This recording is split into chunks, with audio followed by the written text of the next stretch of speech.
Imagine a fleet of 2,000 ships, their sails catching the wind, vanishing into the endless horizon of the Atlantic Ocean, carrying a king who abandoned his golden throne to chase a mystery older than time itself.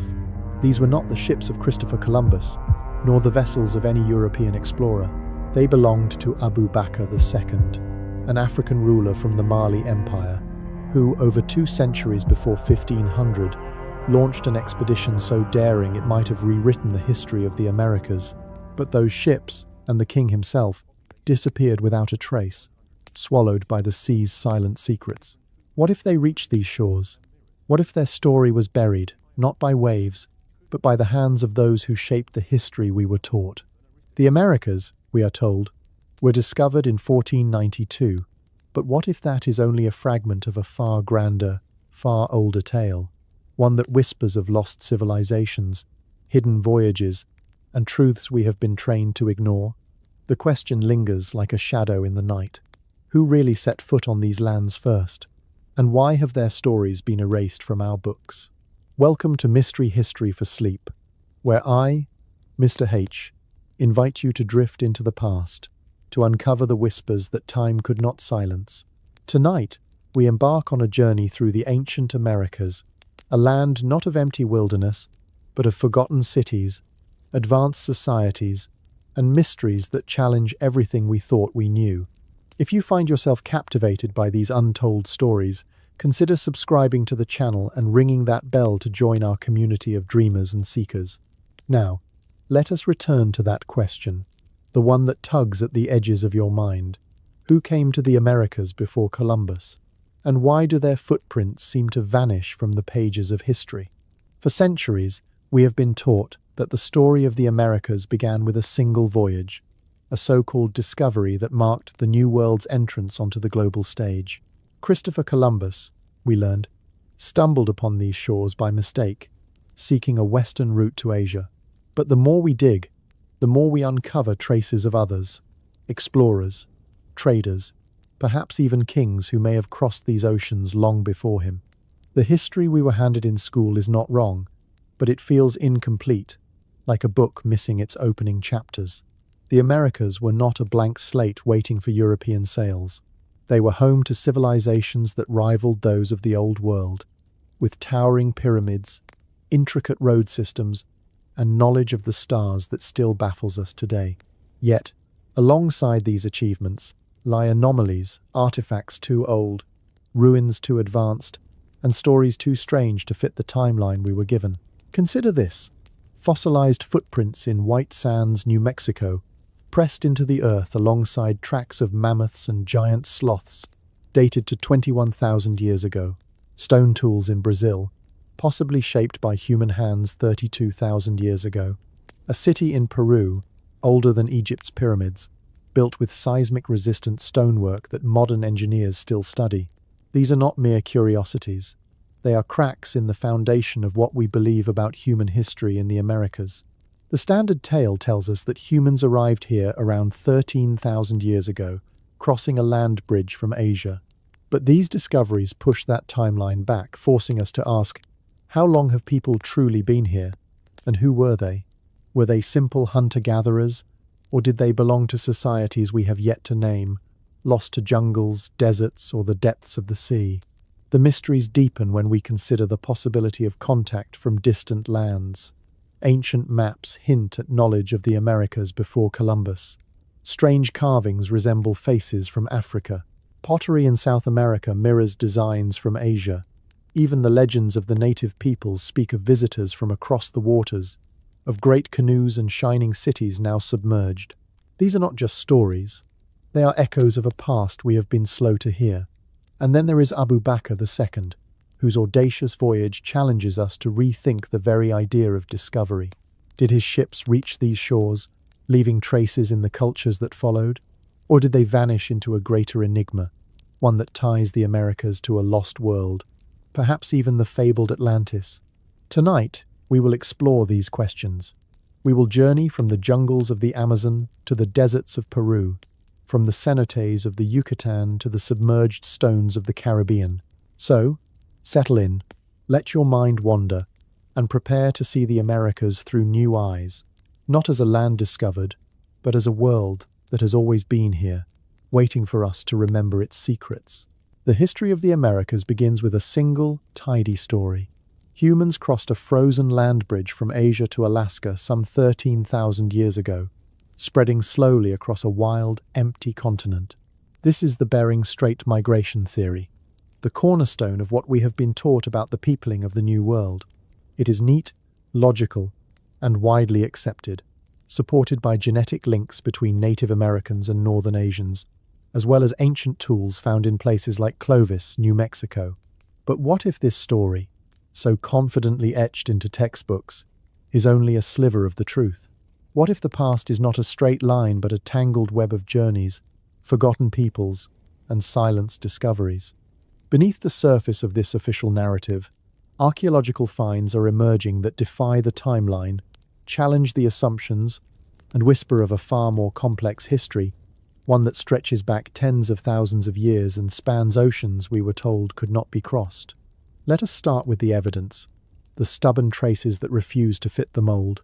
In southern Chile, at a site called Monte Verde, archaeologists uncovered something astonishing: the remains of a settlement dating back over 18,000 years.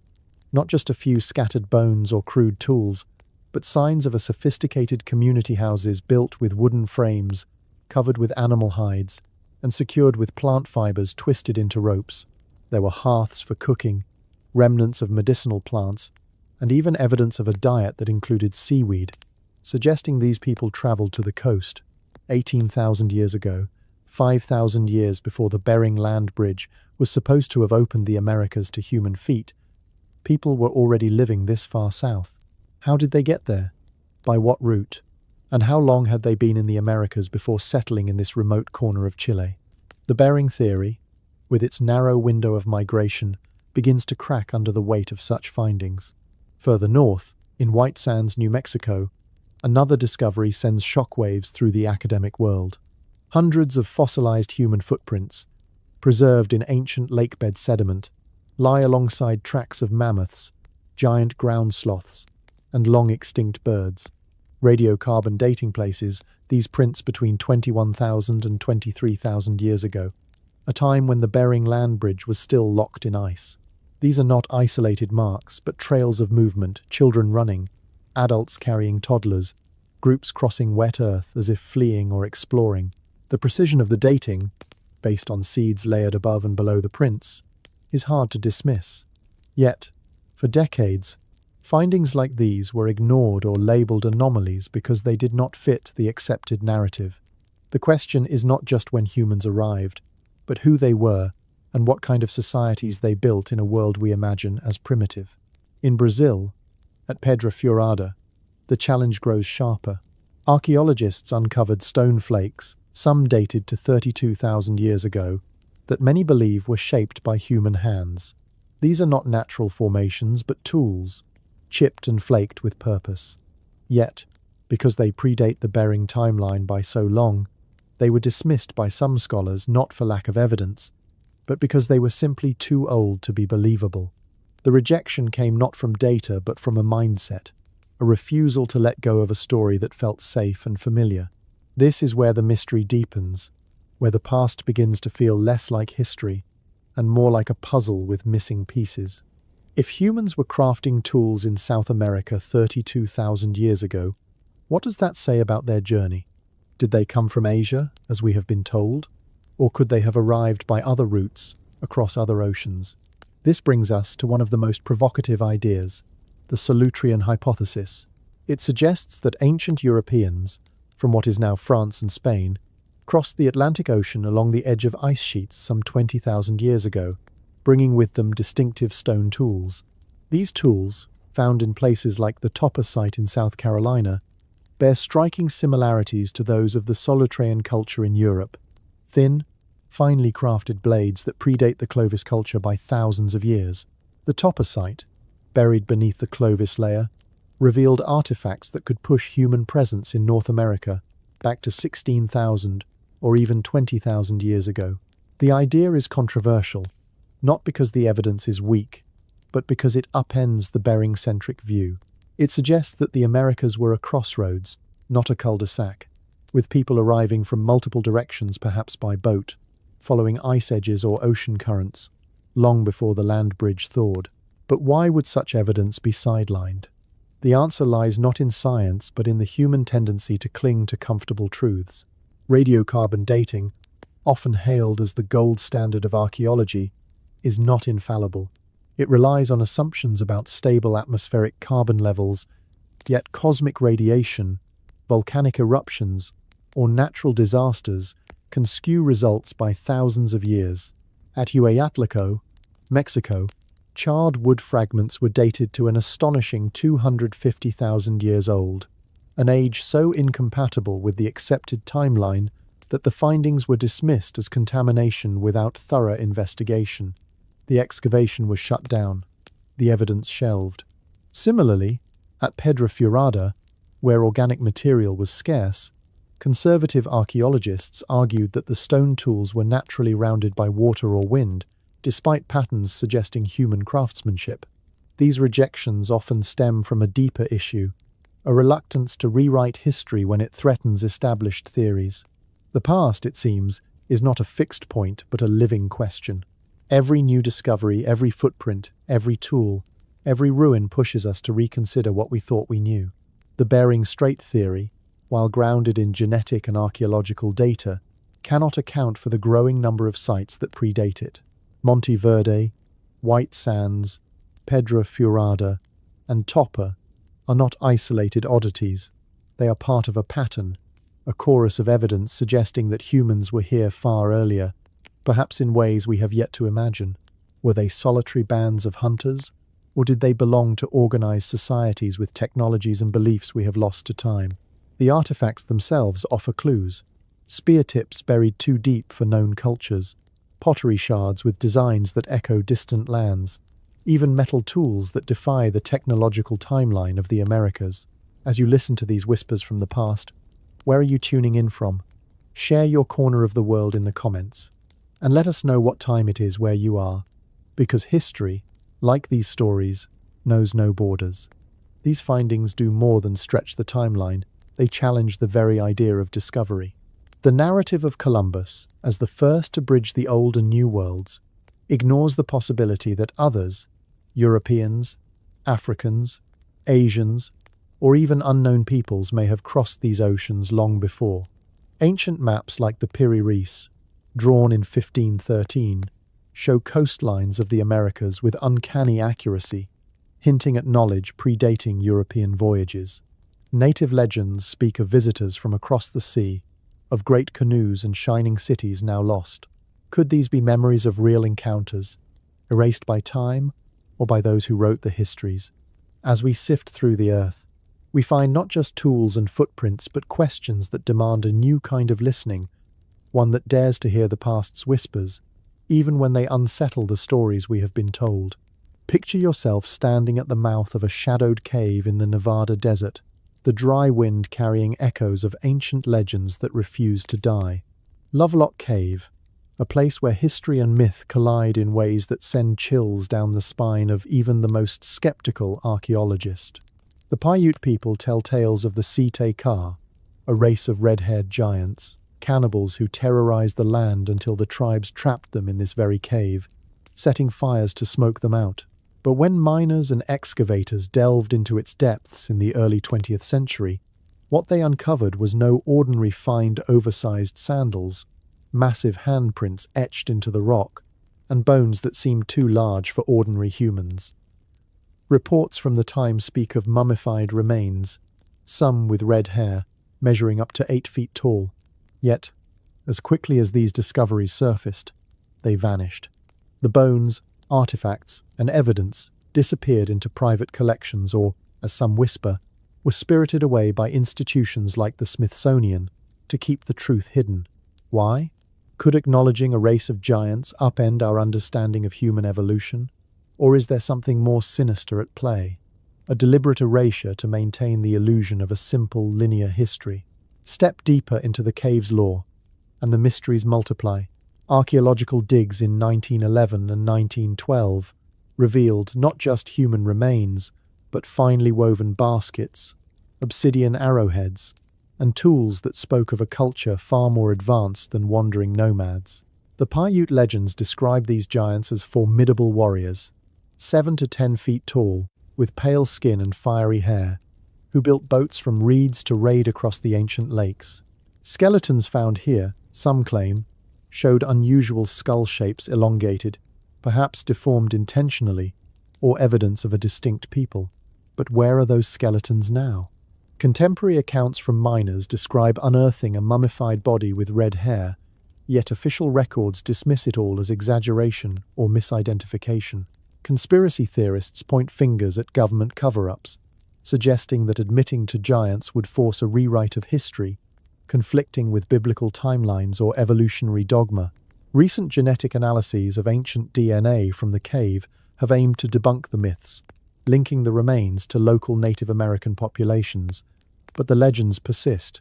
Handprints twice the size of a modern man's, imprinted in guano and rock, beg the question: were these the marks of giants, or clever forgeries? And if real, what cataclysm, flood, battle, or disease wiped them from the earth, leaving only whispers in the wind? Shift your gaze southward, across continents, to the sun-baked rocks of Pedra Furada in Brazil, where another enigma challenges the boundaries of time. Here, in a remote corner of Piauí, archaeologists like Niedguidon have unearthed stone flakes and tools that some date back 50,000 years, long before humans were supposed to have set foot in the Americas. The site, a UNESCO World Heritage Treasure since 1991, boasts hearths, charcoal remnants, and quartzite artifacts that scream of human craftsmanship. Imagine chipping away at stone under an ancient sky, fashioning tools for survival in a world teeming with megafauna. But controversy swirls like dust storms around these finds. Critics, after visiting in 1993, labeled the stones as geofacts, natural formations mistaken for man-made tools. The debate rages: are the fracture patterns deliberate, shaped by skilled hands, or the random work of rivers and wind? Guidon's team pushes back, citing rock art paintings of hunters and animals that could be 30,000 years old, preserved in shelters that echo with the ghosts of prehistoric life. The intrigue at Pedra Furada is not just about dates, it is about the human story it implies. If people were here 41 to 56,000 years ago, how did they arrive? By coastal routes from Africa, hugging the shores in primitive boats, or across the Pacific from Australia?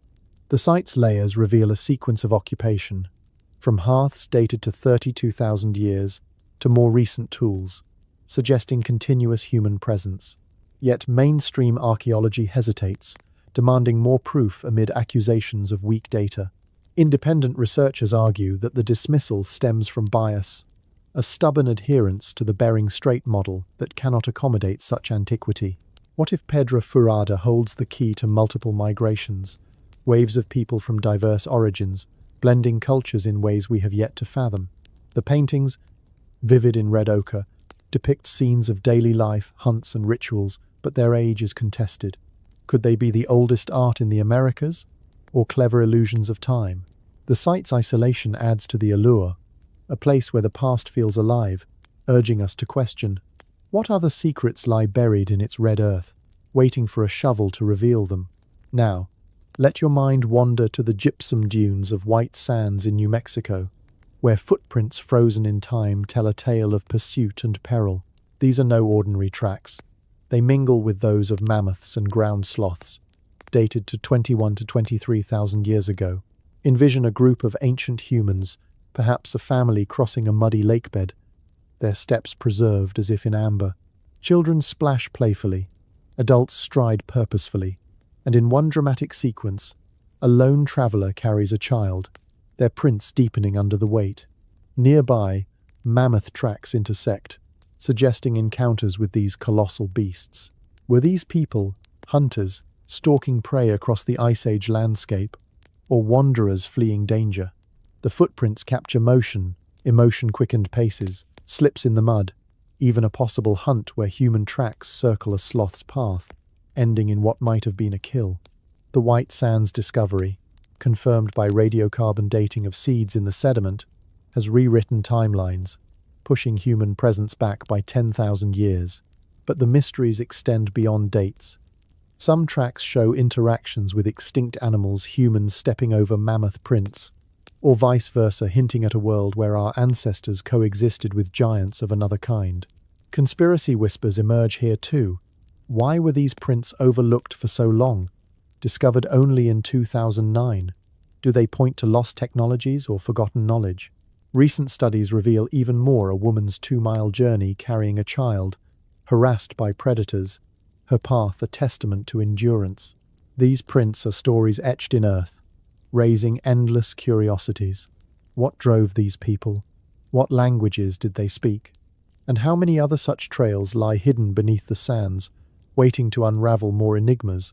As we piece together these sites, Lovelock's vanished giants, Pedro Furada's contested tools, White Sand's timeless steps, the past emerges not as a solved puzzle but as a labyrinth of wonders. Climate shifts, massive floods, or cosmic events might have erased entire civilizations, leaving only fragments that tease our imagination. Native legends, like the Paiutes giants or Brazilian indigenous tales of ancient arrivals, blend with science, suggesting truths we have dismissed as myth. Governments and institutions, some claim, suppress findings to avoid chaos, admitting giants or ultra-ancient humans could shatter worldviews. Yet, the evidence persists. Elongated skulls in Lovelock, debated but documented. Stone art in Pedro Furada, vivid and ancient. Footprints in White Sands, undeniable and profound. Each site invites us to ponder the cataclysms that swallowed societies, great floods reshaping continents, or ice ages burying secrets. What if these anomalies are not errors but echoes of a forgotten epoch, where humans navigated oceans, built wonders, and vanished, leaving us to chase their shadows in the night? Let us walk into the steamy jungles of ancient Mesoamerica, where the air hums with the weight of secrets carved in stone and whispered through time. Here, the Olmec and Maya civilizations rose, not as fleeting sparks in a primitive world, but as blazing beacons of human ingenuity, their legacies etched into colossal heads, towering pyramids, and submerged sacred waters. These were not mere societies. They were architects of mysteries that still confound us, leaving behind riddles that defy the tidy narratives of history. What drove the Olmec to sculpt massive stone heads with features that spark whispers of distant continents? How did the Maya, with no metal tools or wheels, master the stars and build cities that seem to align with the cosmos? And why do their stories, so rich with wonder, carry echoes of extraterrestrial visitors or lost worlds that refuse to stay buried? Begin with the Olmec, often called the mother culture of Mesoamerica, who thrived in the swampy lowlands of Mexico's Gulf Coast, around 1600 to 400 years before the Common Era. Imagine a people who transformed muddy riverbanks into thriving centers of culture, their hands shaping the earth into pyramids, and their minds crafting a society that laid the foundation for every Mesoamerican civilization to follow. At San Lorenzo and La Venta, they built earthworks and a 30-foot-tall pyramid, not with iron or machinery, but with sheer determination and knowledge we still struggle to comprehend. Their most striking creations are the colossal heads, 17 massive basalt sculptures, some over 11 feet high, weighing up to 50 tons. Each head, with its distinct helmet and enigmatic expression, seems to stare through time, guarding secrets we cannot fully grasp. Were these portraits of revered rulers, gods, or something else entirely? The features' broad noses, full lips have fueled speculation for decades. Some see African traits, suggesting ancient voyages across the Atlantic, a theory championed by scholars like Ivan van Sertima. Others whisper of extraterrestrial influence, pointing to the precision of the carvings and their sheer scale as evidence of otherworldly guidance, a notion popularized by Erich von Däniken's ancient astronaut theories. The Olmec were not just sculptors, they were innovators. They developed a writing system, Olmec hieroglyphs, a proto-script that remains undeciphered, hinting at a complexity rivaling later Mayan codices. Their society was stratified, with artisans, farmers, and a ruling class orchestrating religious rituals and trade networks that stretched across Mesoamerica. They harvested rubber from tree sap, earning the name Rubber People, and used it to craft balls for a ceremonial game played on stone courts, a tradition that echoed through later cultures. This game, far from mere sport, was a cosmic ritual, its heavy rubber ball up to 9 pounds, symbolizing celestial bodies or the struggle between life and death. Some say the losers face sacrifice, their blood offered to appease the gods. The Olmec's prosperity came from trade, their rubber, jade, and obsidian flowing to distant regions.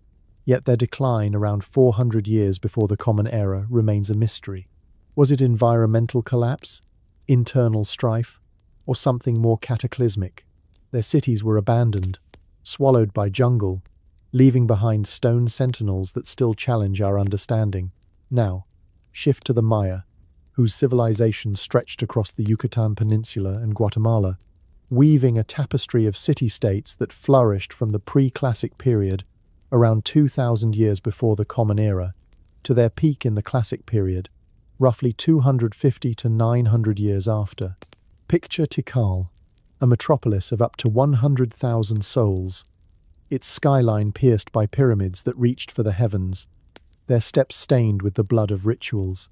The Maya were not just builders, they were astronomers, mathematicians, and storytellers who wove their knowledge into every stone.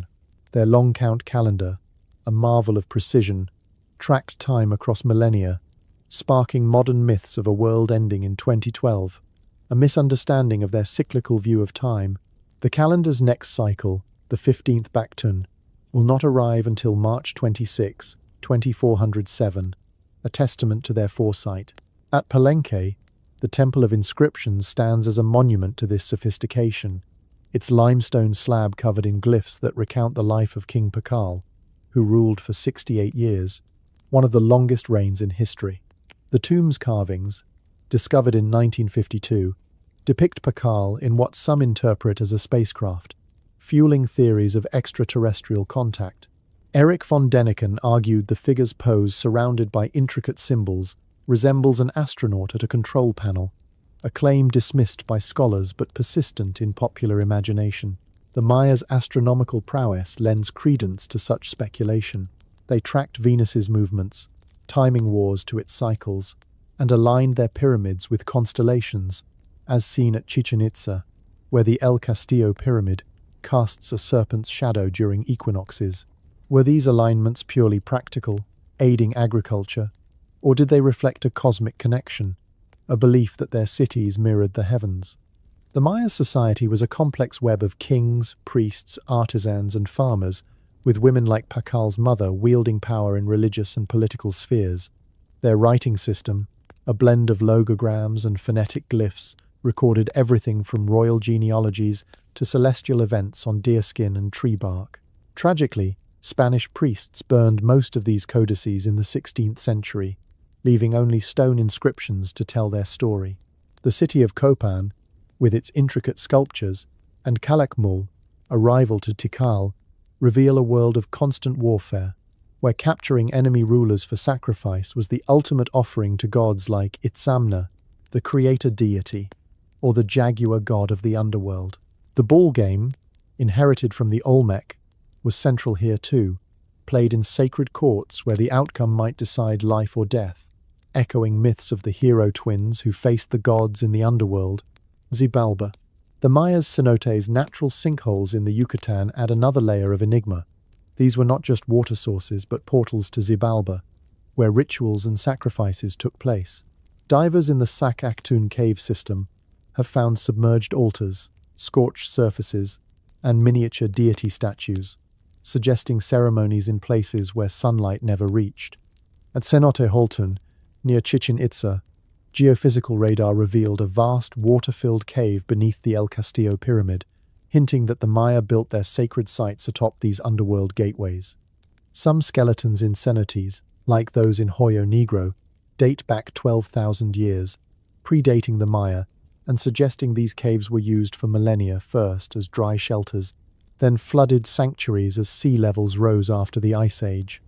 Were these intentional descents into the underworld, or evidence of a forgotten people who lived there before the waters came? The collapse of the Maya's classic period, around 900 years after the Common Era, is one of history's great mysteries. Cities like Tikal, Palenque, and Copan were abandoned, their stone plazas reclaimed by jungle. Was it drought, as some climate studies suggest, with tree ring data pointing to prolonged dry spells? Or was it war, disease, or overpopulation straining their resources? Some propose a more fantastical cause, intervention by extraterrestrial beings who guided their rise and then left, a theory fueled by the spacecraft. Like carvings and the Mayas' uncanny astronomical knowledge, others see echoes of a lost civilization, perhaps Atlantis, in their concentric city designs and advanced mathematics, as Plato's descriptions of a sunken utopia resonate with submerged ruins found off the Caribbean coast. These civilizations, Olmec and Maya, were not isolated. Their trade networks stretched across Mesoamerica, their ideas influencing the Zapotec, Teotihuacan, and Aztec. But their mysteries linger, from the Olmec's African-like heads to the Mayas' star-aligned cities and vanished codices. Why were their achievements downplayed for so long? Did colonial powers suppress their legacy to justify conquest? Or does the truth lie in the artifacts themselves, tools, glyphs, and cenotes that hint at connections to distant lands or even other worlds? Step into a world where the sun and moon are not just celestial bodies but gods immortalized in stone, where cities pulse with the rhythm of sacrifice and trade, and where the echoes of lost empires whisper secrets that defy our understanding. In the heart of ancient Mesoamerica, beyond the jungles of the Maya and the Olmec's colossal heads, 4 civilizations, Teotihuacan, Zapotec, Toltec, and Aztec, rose to sculpt a legacy that challenges the boundaries of time. Each built wonders that rival the old world's greatest, yet their stories are laced with enigmas. Why did a metropolis burn itself to ash? How did a mountain people craft temples that defy earthquakes? What drove warriors to forge empires, only to vanish into legend? And could their sacred symbols, from feathered serpents to cosmic stones, hide connections to a forgotten global past? First, we stand in the shadow of Teotihuacan, a city so vast it was called the place where the gods were created. Emerging around 100 years before the Common Era in the fertile valley of Mexico, it grew into a metropolis of 125 to 200,000 souls by 250 to 500 years after. Walk its central artery, the Avenue of the Dead, and feel the weight of history. To one side, the Pyramid of the Sun, the third largest pyramid in the world, its base rivaling Giza's. To the other, the Pyramid of the Moon, gazing over a city planned with geometric precision. This was no haphazard settlement, but a grid of neighborhoods, elite palaces, and apartment complexes for laborers and artisans, all adorned with murals of jaguars, gods, and cosmic battles. Teotihuacan thrived on trade, its markets bustling with obsidian volcanic glass, shaped into blades and mirrors, exported across Mesoamerica. Nearby mines fueled this wealth, but the city's heart was its religion. Human sacrifices, their hearts offered to the gods, stained the pyramid steps, often accompanied by pulque, a potent agave liquor used in rituals. Yet, Teotihuacan harbors a mystery that chills the bones. Around 550 years after the Common Era, the city was sacked and burned, not by invaders, but, some believe, by its own people. Charred remains of temples and palaces suggest an internal revolt, perhaps sparked by inequality or a volcanic winter in 536 that crippled agriculture. By 700, the city was a ghost, its streets silent, its wealth carried away. Some whisper of a deeper cause, a cosmic event, perhaps a comet or meteor, foretold in the stars and murals, driving the population to madness or exodus. Others point to the city's alignments. The Pyramid of the Sun faces the setting of the Pleiades, a constellation tied to Mesoamerican cosmology. Could Teotihuacan have been a celestial observatory, its destruction tied to a prophecy unrecorded? The absence of written records leaves us guessing, But the ruins speak of a society that knew more than we credit: urban planners, astronomers, and priests who built a city to mirror the heavens, only to see it consumed by flames. High in the Oaxaca highlands, the Zapotec carved a different path. Their city of Monte Alban perched like an eagle's nest overlooking the valley. Emerging around 500 years before the Common Era, they reached their zenith in the Classic period, around 200 to 900 years after. This was a theocracy, ruled by priests who wielded divine authority, their temples and pyramids rising from mountains they carved into terraces. Most Zapotec were farmers or artisans, living in cliffside dwellings, their lives woven into the cycles of maize and ritual. Monte Alban's stele, carved with glyphs and figures, hint at a writing system, though less developed than the Mayas. The city's ball courts, like those of the Olmec, hosted games where life and death hung in the balance, the ball's movement echoing cosmic struggles.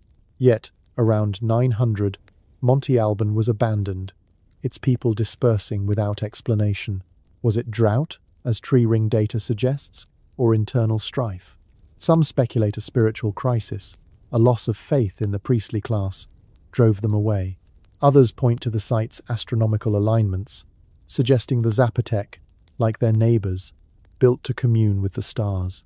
Could a celestial event, a misread omen, have signaled the end? The Toltec, rising in the post-classic period around 900 to 1122 years after the Common Era, filled the void left by Teotihuacan's fall. From their capital at Tula, they forged an empire that dominated central Mexico, their influence stretching to the Mayas' Chichen Itza.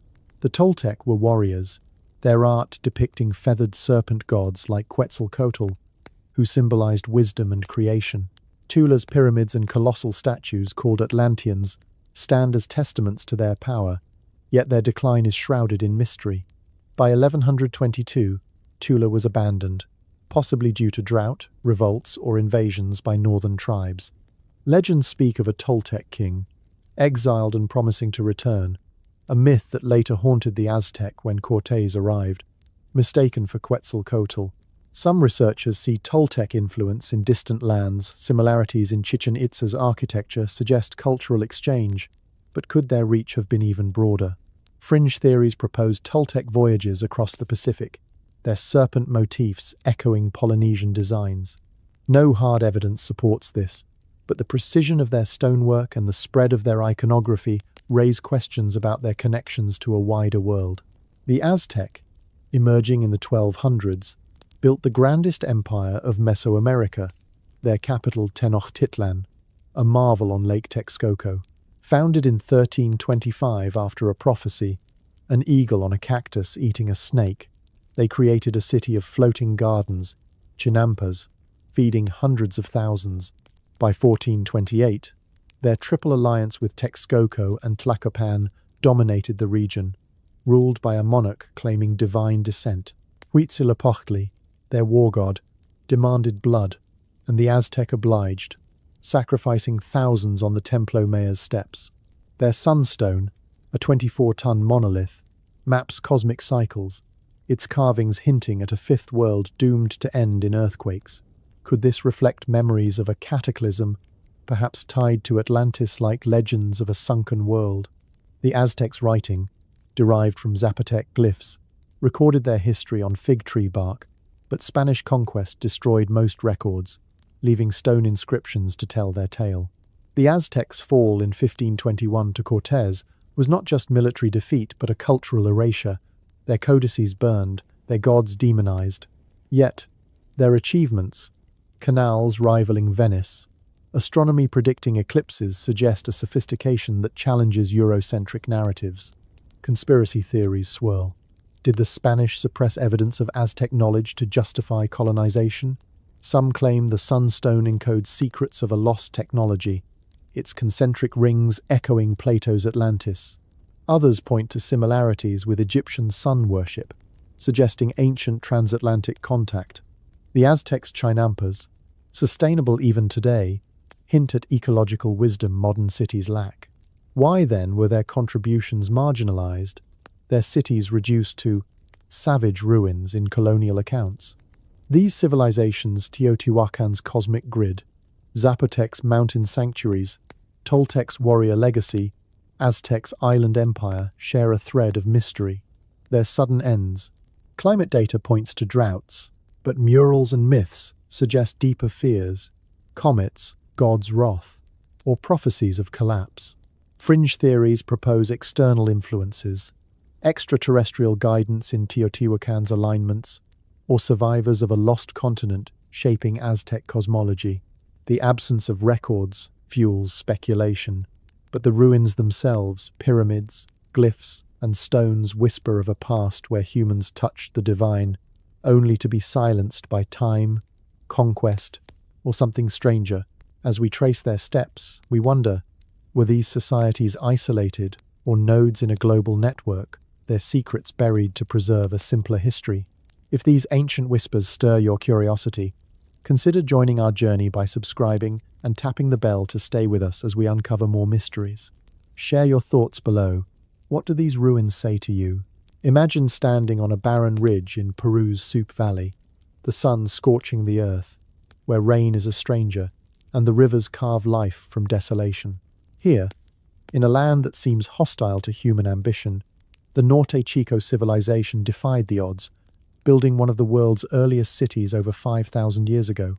Further south, the Chavín wove their faith into stone and tunnels, the Nazca etched cryptic designs into the desert, and the Inca forged an empire that stretched from mountain to sea. These Andean civilizations, Norte, Chico, Chavín, Nazca, and Inca, did not just survive, they thrived in landscapes that would break lesser spirits, leaving behind wonders that challenge our assumptions about the past. What secrets drove them to master the impossible? Could their works, mounds older than Egypt, lines visible only from the sky, roads spanning thousands of miles hint at knowledge we have lost, or connections to realms beyond our own? We begin with Norte Chico, a name that belies its grandeur, flourishing around 3,700 to 1,800 years before the Common Era. In the arid valleys of northern Peru, where rain shadows and trade winds create one of the driest regions on Earth, this pre-ceramic society built Caral, a city so ancient it rivals Old Kingdom Egypt. Picture a sprawling complex of six-stepped pyramids, circular plazas, and stone structures, all crafted without pottery or metal tools. The people of Norte Chico were maritime at first, harvesting fish and seafood, but their genius lay in irrigation. They channeled melted snow from the Andes through the Fortaleza, Patavilca, and Supe rivers, transforming desert into fertile fields.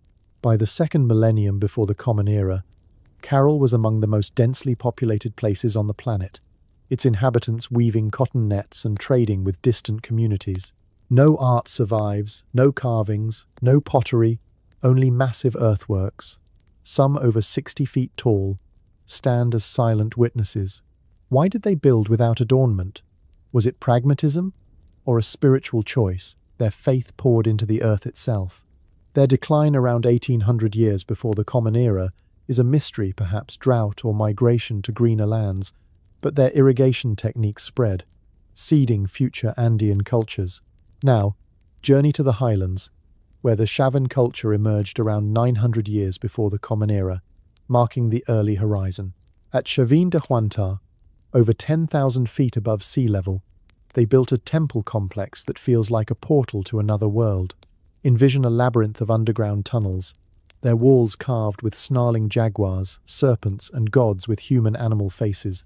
These corridors, ventilated by stone ducts, were not just architectural feats but stages for intense rituals, possibly fueled by hallucinogenic plants like San Pedro cactus.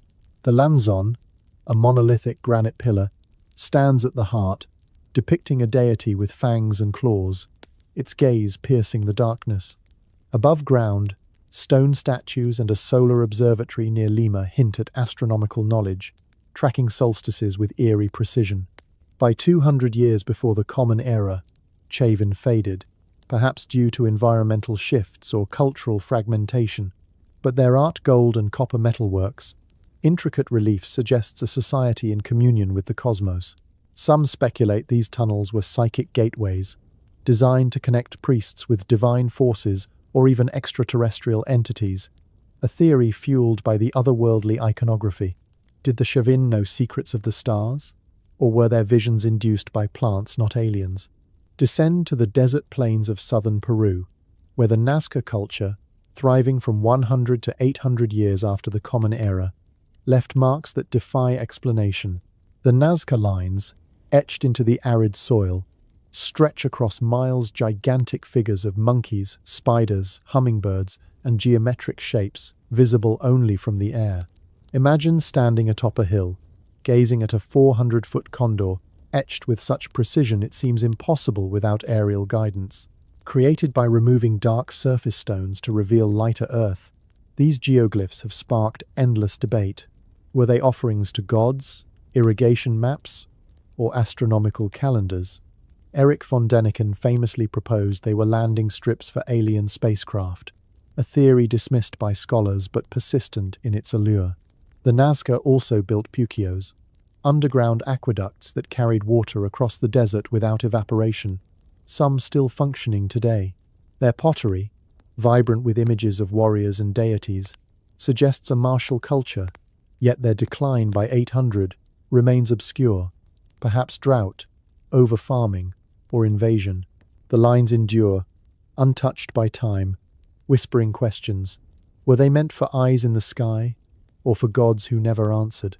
Finally, ascend to the Andes' peaks, where the Inca forged the largest pre-Columbian empire, Tawantinsuyu, from the 1200s to the 1500s. From their capital at Cusco, 10,000 feet high, they unified regions from Colombia to Chile, under leaders like Pachacuti, the Sapa Inca. Picture Machu Picchu, a citadel perched on cliffs, its stones cut so precisely they fit without mortar, defying earthquakes. The Inca's road system, stretching 25,000 miles, rivaled Rome's, with runners relaying messages at speeds of 140 miles a day. Their terraces, carved into mountainsides, created microclimates for maize and potatoes, fed by intricate irrigation. The Coricancha, a temple to the sun god Inti, gleamed with gold plates, its walls aligned to capture solstice rays. The Inca had no writing but used quipu knotted strings for numerical records encoding data with a complexity that baffles modern scholars. Their oral tradition preserved plays like Ollantay, blending theatre with reed music. Yet, their warlike nature, with armies of 200,000, conquered and assimilated, spreading Quechua and their sun cult. By 1532, Spanish conquest ended their reign, but not before disease and internal strife weakened them. The Inca's mysteries are manifold. Machu Picchu, often called the Lost City, was never truly lost local. Quechua knew of it, but its purpose remains debated. Was it a royal retreat, a spiritual sanctuary, or a fortress hidden from invaders? Some fringe theories suggest it was a cosmic observatory, its stones aligned with ley lines or energy fields, a notion tied to New Age beliefs about Andean mysticism. The quipu, undeciphered beyond numbers, might hold narratives we cannot read. Could it encode astronomical or even extraterrestrial knowledge? The Inca's terraces and roads suggest a mastery of geography unmatched in their time, yet their rapid fall to a handful of conquistadors raises questions. Did they succumb to smallpox, as historical records indicate, or was there a deeper betrayal, perhaps foretold in their myths? Some speculate the Inca hid their gold, not from greed, but to protect sacred knowledge, with legends of El Dorado rooted in their lost treasures. These Andean cultures, Norte Chico's silent mounds, Chavin's mystic tunnels, Nazca's skyward lines, Inca's mountain empire share a thread of defiance against nature's harshest landscapes. Their achievements rival Mesopotamia or Egypt, yet their stories were overshadowed by colonial narratives. Conspiracy theories abound. Were the Nazca lines signals for extraterrestrials, as von Däniken claimed? Did the Inca inherit knowledge from a lost civilization, perhaps Atlantis, as their precise stonework and concentric city layouts echo Plato's tales?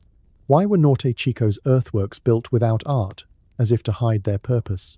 Modern discoveries, geoglyphs found via satellite, quipu analyzed with AI, hint at untapped secrets. The Andes hold more than ruins. They guard questions about human potential, cosmic connections, and a past that might link to drowned cities or forgotten voyages.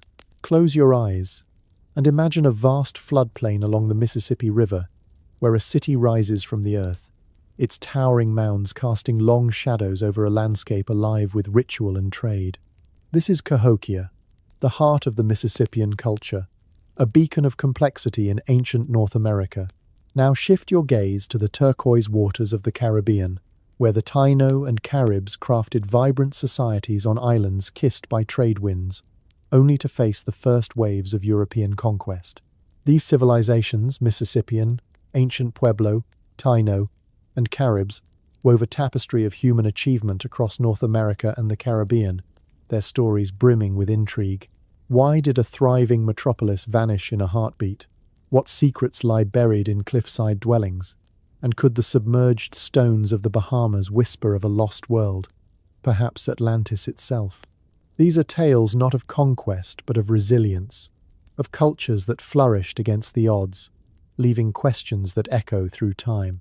Let us begin at Cahokia, in what is now Illinois, where the Mississippian culture reached its zenith around 1,200 years after the Common Era. Picture a city of 20,000, the largest in North America for 6 centuries, its skyline dominated by Monk's Mound, a massive earthwork, larger than Egypt's Great Pyramid at its base. This was no simple village but a hub of power, its plazas bustling with traders exchanging copper, shells, and maize. The Mississippians, named for the river that sustained them, built dozens of smaller mounds, some for burials, others for ceremonies, their society governed by a centralized elite of priests and chiefs. Their game of chunky rolling disc-shaped stones and hurling spears to predict their landing drew crowds, forging alliances with neighboring villages. Yet, around 1400, Cahokia was abandoned, its people scattering as warfare intensified, and the Little Ice Age chilled the land, making farming precarious. Some whisper of a darker cause, a societal collapse driven by overpopulation or a prophecy unrecorded. Fringe theories, rooted in 19th century speculation, suggest the mounds were built by a lost race, perhaps the biblical lost tribes of Israel, as Mormon scholars once claimed. The mounds' precise alignments with solstices hint at astronomical knowledge, raising questions.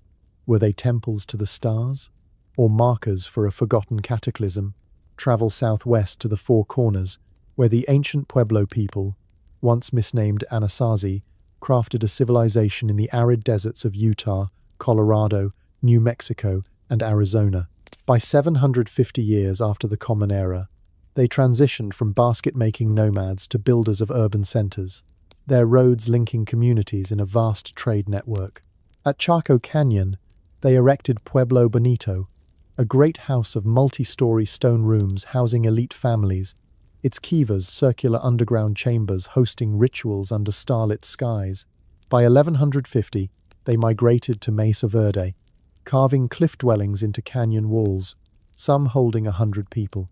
These intricate homes, with timber roofs and plastered walls, suggest a society adept at defying the desert's harshness through irrigation and collective labor. Yet, by 1300, Mesa Verde was deserted, its people moving south, possibly driven by drought or raids, as tree ring data and archaeological evidence suggest. Some speculate a spiritual crisis, with kivas abandoned mid-ceremony, or even extraterrestrial influence, as New Age theorists claim Chaco's alignments mirror cosmic patterns. The Hopi, descendants of the Pueblo, preserve oral traditions of a great migration, but what prompted it? Were the cliff dwellings a last refuge, or a deliberate retreat to protect sacred knowledge? Now sail to the Caribbean, where the Taino, an Arawak-speaking people, thrived on islands like Hispaniola and Puerto Rico by the 1100s. Originating near Venezuela's Orinoco River, they built complex societies led by caciques, chiefs who oversaw economies of fishing and agriculture. Their villages, with circular plazas and thatched homes, buzzed with trade cotton, tobacco, and manioc flowing between islands. Ball courts, similar to those of the Maya, hosted ceremonial games, suggesting cultural exchange across the sea. The Taino's spiritual world revolved around zemis, carved figures embodying gods, their rituals blending dance and tobacco-induced trances. When Christopher Columbus landed in 1492, he met the Taino, describing them as peaceful yet noting their gold ornaments, a detail that sparked European greed. By the 1600s, disease and enslavement decimated them, their culture nearly erased.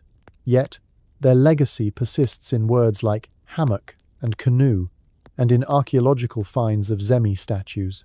Some theorists propose Taino myths of seafaring ancestors point to pre-Columbian contact with Mesoamerica, or even Africa, as their art shares motifs with distant cultures.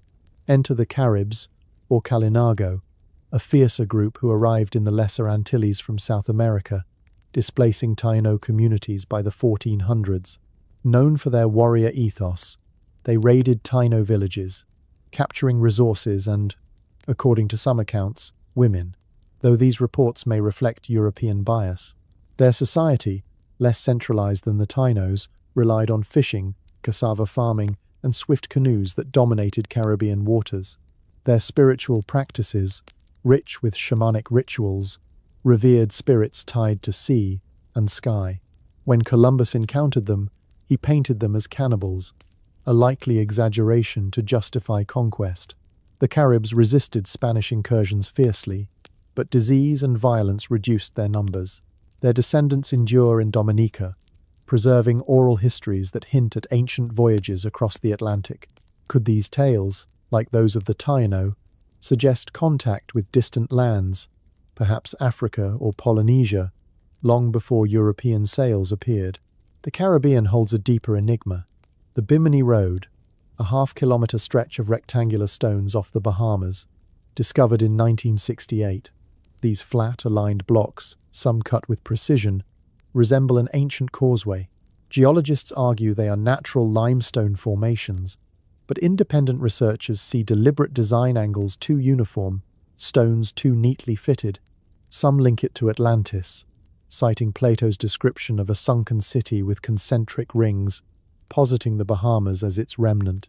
Sonar scans near Andros Island and Cayo Reef reveal more anomalies, geometric shapes buried under the sea, untouched by divers. Could these be relics of a coastal civilization drowned by rising seas after the Ice Age? Fringe theories suggest a Caribbean hub connecting Mesoamerica, Africa, and even Europe, with ancient mariners navigating favorable currents. The silence following these discoveries stalled excavations, defunded projects, fuels speculation of a cover-up. Why the hesitation to explore?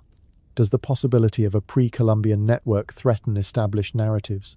These civilizations, Cahokia's mounds, Pueblo's cliff homes, Taino and Carib Island cultures, reveal a North America and Caribbean far from empty before Columbus. Their achievements, astronomical alignments, trade networks, resilient societies rival Mesoamerica's, yet their stories were sidelined by colonial accounts. The mysteries persist. Cahokia's sudden collapse, Mesa Verde's abandoned kivas, submerged Caribbean stones. Were they isolated or part of a broader web, their ball courts and myths echoing Mesoamerican or even African traditions? Conspiracy theories, from lost tribes to Atlantis, thrive in the gaps, suggesting knowledge suppressed to uphold a Eurocentric discovery myth. Modern finds DNA linking Caribbean peoples to South America. Sonar hinting at sunken cities keep the questions alive. As we trace their faded paths, we wonder, did these cultures know of each other, or of lands beyond the horizon? Their secrets buried not by time, but by those who wrote the history we inherited. If these tales of lost worlds captivate you, dive deeper into our Lost Civilizations playlist, where more ancient enigmas await to spark your dreams. Share your thoughts below what mystery calls to you most. Envision a stormy sea, waves crashing against fragile boats, as a small band of ancient mariners clings to hope, navigating by stars and ice toward an unknown shore. These are not the polished galleons of the age of exploration, but crude vessels of animal hides and wood, carrying people from a distant Europe to the Americas thousands of years before Columbus ever dreamed of sailing west. The idea seems fantastical, yet traces of such voyages, stone tools, cryptic carvings, and whispered legends linger in the archaeological record, challenging the narrative that the Americas were untouched by Old World feet until 1492. The story of early European contact, from Viking adventurers to the controversial Solutrean hypothesis, and even the enigmatic tales of Celtic monks and Templar knights, is a labyrinth of clues and questions. Did these travelers cross the Atlantic in prehistory? Could their journeys have left marks on the cultures of the New World? And why do these possibilities, so rich with mystery, face resistance from those who guard the gates of history? Let us start with the Vikings, the one undeniable instance of pre-Columbian European contact. Around the year 1000, Norse explorers from Greenland, led by Leif Erikson, landed on a verdant coast they called Vinland, likely modern-day Newfoundland. At Lanceau Meadows, archaeologists uncovered a Norse settlement, long houses, iron nails, and a bronze pin dated to precisely this period. The sagas, oral tales later written down, describe voyages to a land of wild grapes and timber, where the Norse traded with locals they called Skraelings, possibly ancestors of the Beothuk or Inuit, but the settlement was short-lived, abandoned within a decade, perhaps due to harsh winters or conflicts with indigenous peoples. The sagas hint at more encounters with strange customs, skirmishes, and fleeting alliances. Why did the Norse not stay? Were their tales of Vinland suppressed by medieval Europe, uninterested in a distant land? Or did the Church, wary of pagan explorations, bury their stories? The site's discovery in 1960 shook the academic world, proving Europeans reached the Americas 5 centuries before Columbus. Yet it raises deeper questions. Were the Vikings the first? Or merely the first we can confirm? Now, dive into the far more contentious Solutrean hypothesis, a theory that pushes the timeline back to the Ice Age, some 20,000 years ago. Picture hunters from what is now France and Spain, masters of stone craftsmanship, following seals and fish along the edge of Atlantic ice sheets in skin boats. The Solutreans, named for their distinctive tools, created thin, leaf-shaped blades with remarkable precision. Similar tools, found at sites like Meadowcroft Rock Shelter in Pennsylvania and the Topper site in South Carolina, date to 16,000 to 20,000 years ago, predating the Clovis culture, long thought to be the Americas first. These artifacts, with their fluted points and fine flaking, bear an eerie resemblance to Solutrean technology, sparking a theory. Could these ancient Europeans have crossed the Atlantic, hugging the ice bridge, to settle in the New World? Genetic studies complicate the picture. Native American DNA shows strong Asian ancestry, but some argue for rare European markers, like haplogroup X, found in both regions. Critics dismiss the hypothesis, citing the vast ocean distance over 1,600 miles and the lack of direct evidence like boats or settlements. Yet, the tools persist, their craftsmanship a silent challenge to the Bering Strait monopoly. If true, the Solutreans would rewrite the story of human migration, suggesting the Americas were a crossroads long before recorded history. Beyond archaeology, whispers of other European contacts emerge from legend and anomaly. Consider the tales of Saint Brendan, a 6th century Irish monk said to have sailed west in a currach, a hide-covered boat seeking the land of the blessed. His saga, the Navigatio Sancti Brendani, describes islands with strange landscapes, fiery mountains, and crystal pillars, interpreted by some as the Caribbean or North America. In West Virginia, the Grave Creek Stone, discovered in 1838, bears marks some claim resemble Ogham, an ancient Celtic script. Skeptics call it a hoax, but believers see evidence of Irish monks or earlier Celtic explorers reaching American shores. The stone's inscriptions, if genuine, would suggest contact as early as the first millennium, yet its whereabouts are unknown, lost or hidden, fueling speculation of suppression. Why would such artifacts vanish? Could medieval Europe, dominated by the Church, have silenced tales of pre-Christian voyages to maintain control over exploration narratives? The mysteries deepen with the Knights Templar, a medieval order whose wealth and secrecy have sparked endless theories. By the 1300s, the Templars faced persecution in Europe, their treasures rumored to have been spirited away. Some propose they fled to the Americas, pointing to the Newport Tower in Rhode Island, a stone structure with architectural echoes of Templar churches. Carbon dating places its construction around the 1400s, but some argue it predates Columbus, a relic of Templar voyages. The Oak Island Money Pit, off Nova Scotia, adds fuel. A mysterious shaft, discovered in 1795, filled with booby traps and cryptic inscriptions. Theories suggest Templars hid holy relics or gold here, perhaps after learning of the Americas from Norse contacts or ancient maps. No definitive evidence links Oak Island to the Templars, but the site's complexity, wooden platforms, coconut fiber from distant tropics defies easy explanation. Could these be traces of a secret mission, suppressed to protect sacred knowledge or colonial claims? These stories, Viking settlements, Solutrean tools, Celtic monks, Templar treasures, weave a tapestry of possibility, each thread tugging at the edges of official history. The Vikings prove contact was possible, but the Solutreans push the timeline into prehistory, challenging the Bering-centric narrative. Celtic and Templar tales, though speculative, draw on artifacts and legends that refuse to fade. The Piri Reis map, drawn in 1513, shows the Americas coast with startling accuracy, hinting at pre-Columbian knowledge. Some claim it draws on older sources, perhaps Phoenician or even earlier, suggesting Europeans knew of the New World long before Columbus. Native American oral traditions, like those of the Mi'kmaq, speak of pale-skinned visitors from the sea, their boats unlike any canoe. Were these memories of Norse, Celts, or others lost to time? Why do these ideas face resistance? The Solutrean hypothesis, for instance, stirs controversy not just for its archaeological gaps, but for its implications, suggesting Europeans contributed to Native American ancestry risks undermining indigenous narratives. The Church, in medieval times, may have quashed tales of pagan or heretical voyages to maintain its authority.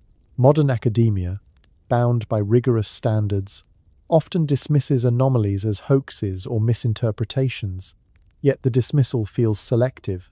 Artifacts like the Grave Creek stone vanish, excavations stall, and theories are labelled fringe, as if history fears its own complexity.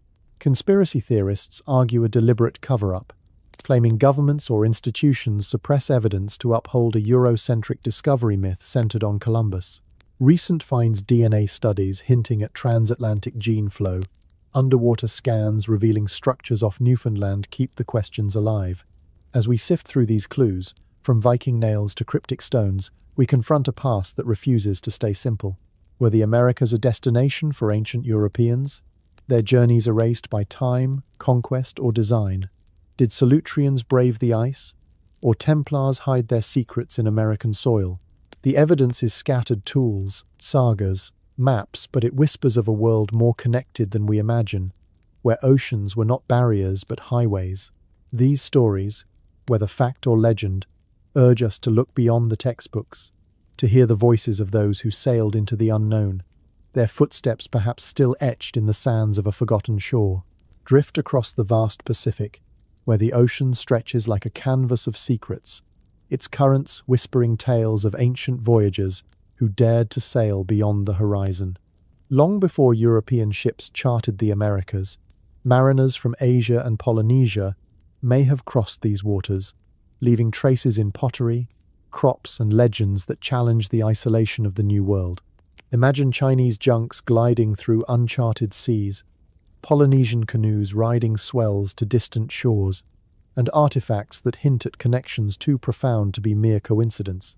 The story of early contact from Asia and Polynesia is not one of conquest, but of exploration, trade, and cultural echoes that ripple through time. What drove these peoples to brave the ocean's depths? Could their voyages have shaped the Americas in ways we have yet to fully grasp? And why do these possibilities, so tantalizingly close to proof, remain shrouded in doubt?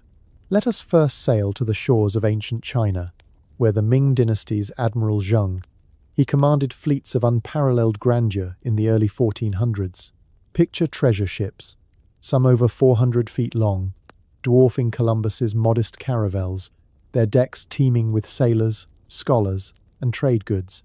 Between 1405 and 1433, Zheng He led 7 expeditions across the Indian Ocean, reaching as far as East Africa and Arabia. His ships carried silk, porcelain, and knowledge, forging connections across continents. But could they have ventured further, across the Pacific to the Americas? The Cangnedo map, drawn in Korea in 1402, shows land masses resembling the Americas' west coast, with details too precise for mere guesswork.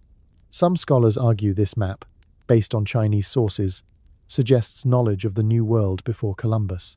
In Ecuador, at Valdivia, archaeologists uncovered pottery from 3,000 years before the Common Era, its Jomon-style designs eerily similar to those of ancient Japan. How did these ceramics, so distinct from local traditions, appear in South America? Were they carried by Japanese fishermen, caught in the Kuroshio Current, or by deliberate explorers? The evidence grows stranger. Chinese texts from the 5th century mention Fusang, a land far east across the ocean, described as a place of mulberry trees and red-skinned people. Some interpret Fusang as Mexico, where agave plants resemble mulberries, and indigenous peoples fit the description. Chinese anchors, heavy stone discs, have been found off California's coast, dated to centuries before European contact. These could be remnants of shipwrecks or intentional markers, but their presence defies the narrative of an isolated Americas. Fringe theories, like those of Gavin Menzies in his book 1421, The Year China Discovered America, propose Zheng. His fleets reached the New World, leaving behind DNA, technology, and even chickens pre-Columbian remains, of which match Asian breeds. Mainstream scholars dismiss Menzies for lack of direct evidence, but genetic studies of Native American populations show traces of Austronesian markers, hinting at ancient Asian contact. Could Chinese navigators, with their advanced compasses and star charts, have crossed the Pacific, only for their records to be lost in the Ming dynasty's later isolationism? Now, let us ride the waves with the Polynesians, master navigators who conquered the Pacific's vastness in double-hulled canoes, guided by stars, winds, and ocean swells. By 1,200 years after the Common Era, they had settled islands from Hawaii to Easter Island, their voyages spanning thousands of miles. Their oral traditions speak of wayfinding, a skill so precise it rivals modern navigation. But did they reach the Americas? The sweet potato, a South American crop, appeared in Polynesia by 1,000 years after the Common Era, its name Kumara, echoing Quechua words from Peru. Genetic studies confirm pre-Columbian exchange. Polynesian DNA markers appear in South American populations, particularly among the Mapuche of Chile, dated to around 700 years after the Common Era. Thor Heyerdahl's Kon-Tiki expedition in 1947 proved such voyages were possible, his balsa raft sailing from Peru to Polynesia. But could Polynesians have gone the other way, landing in South America? Archaeological clues deepen the mystery. In Chile, chicken bones dated to the 1300s bear DNA matching Polynesian breeds, suggesting trade or settlement. Stone statues on Easter Island, the Moai, share a stoic grandeur with Olmec colossal heads, their monolithic forms prompting speculation of shared cultural roots. Some propose a lost Pacific civilization Mu, a mythical continent akin to Atlantis, whose survivors influenced both Polynesia and the Americas. The Moai's construction, requiring immense labor and engineering, mirrors Andean stonework, like that of the Inca. Could Polynesian navigators have brought tools, ideas, or even people to South America, blending their traditions with local cultures? Linguistic parallels, like Polynesian words for canoes resembling Andean terms, add to the intrigue. Yet, mainstream archaeology hesitates, citing insufficient evidence of permanent settlements. The sweet potato and chicken bones, however, stand as tangible links, defying easy dismissal. The questions multiply when we consider the broader implications. If Chinese or Polynesian voyagers reached the Americas, what did they leave behind? In Peru, textiles from 2,000 years before the Common Era show weaving techniques akin to those in ancient Asia. Rock art in Colombia, depicting boats with high prows, resembles Polynesian designs. These could be coincidences, but their recurrence suggests contact, perhaps fleeting, perhaps profound. Some fringe theorists go further, claiming Asian explorers introduced pyramid building or metallurgy, pointing to similarities between Mayan pyramids and Southeast Asian ziggurats. Others invoke Mu, a sunken land whose refugees shaped both continents, its memory preserved in Polynesian chants and Andean myths. No sunken continent has been found, but underwater structures off Japan's Yonaguni Island, dated to 8,000 years before the Common Era, fuel speculation of a lost Pacific culture. Could these be relics of Mu, or natural formations mistaken for ruins? Why do these ideas struggle for acceptance? The Bering Strait model, dominant in Western scholarship, casts Asia as the sole source of early American populations, marginalizing oceanic voyages. Colonial narratives, emphasizing European discovery, sidelined Asian and Polynesian contributions, framing them as too primitive for such feats. Yet Polynesian wayfinding and Chinese naval technology were unmatched in their time, surpassing European capabilities until the 1500s. Suppression theories abound. Did Ming emperors burn Zheng, his records to erase foreign ventures? Were Polynesian oral histories dismissed as myths by colonial scholars? Modern discoveries, DNA links, crop exchanges challenge this skepticism, but resistance persists. Funding for Pacific archaeology lags, and sites like Yonaguni remain underexplored, as if history fears its own complexity. These traces, pottery, crops, genes and stones paint a picture of an Americas open to the world, a crossroads of cultures long before Columbus. Chinese junks may have anchored off California. Polynesian canoes may have beached in Chile, their crews trading stories under unfamiliar stars. Native legends, like those of the Haida, speak of ocean strangers with strange tools, while Andean tales of Viracocha, a bearded god from the sea, hint at foreign visitors. Were these Asians, Polynesians, or figments of myth? The evidence, though scattered, refuses to stay silent, urging us to rethink the isolation of the New World. As you ponder these ancient voyages, nestled in your evening calm or waking to a new day, where are you joining us from? Drop a note in the comments to share your place and time, and let these stories weave us together across the globe, just as the oceans once did for those who sailed them.